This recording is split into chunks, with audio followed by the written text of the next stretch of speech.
1979. What a year. Since then, a lot of things have changed, but one thing remained true. The great UltraTune promise to offer a logbook service by our highly qualified mechanics. UltraTune, over 270 locally owned centres servicing Australia since 1979.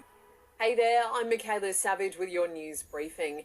A pay rise for the aged care workforce is being welcomed. They're getting a 15% wage increase, but the Health Services Union reckons that's only a start.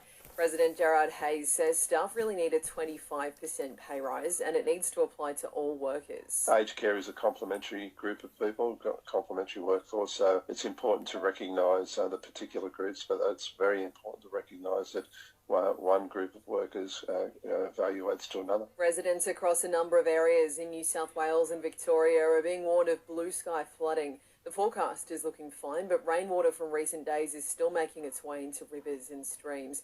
Forbes in central west New South Wales is expecting its worst flooding in 70 years, while there are still emergency evacuation warnings current for parts of Wagga Wagga and up in Gunnedah as well as down in Moama. The State Emergency Service is again warning people not to drive through floodwaters as crews respond to a high volume of calls for help. The AMA has welcomed the findings of a new review that's found no evidence that doctors and other health professionals are defrauding the Medicare system en masse.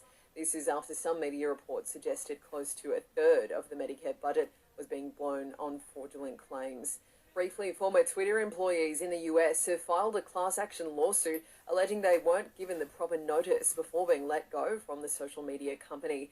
And Target is recalling one of its stools after finding they can collapse when you sit on them. What would you do with $1? Did you know that for every $1 donated to Food Bank, 2 meals are created? Head to foodbank.org.au. Australia's fate hangs in the balance as Sri Lanka takes on England in the T20 World Cup tonight. The Aussies defeated Afghanistan in Adelaide overnight, but only by 4 runs, so we need Sri Lanka to win at the SCG in order to progress. Wicketkeeper Matthew Wade says it's not ideal. We'll be hoping for a little bit of an upset there, obviously. That's tournament play. We put ourselves in this situation straight from the get-go this time, and although we've been trying to chase a little bit of run rate, it just hasn't really gone our way.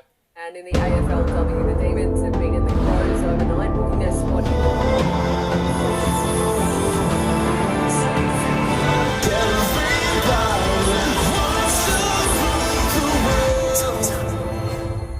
22 and windy across the Limestone coast today, much the same tomorrow, a top of 24, and on Monday it will be sunny, a top of 26. It's the daily stories that matter in under 20 minutes. Search the Briefing podcast on Listener, download the app now and listen for free.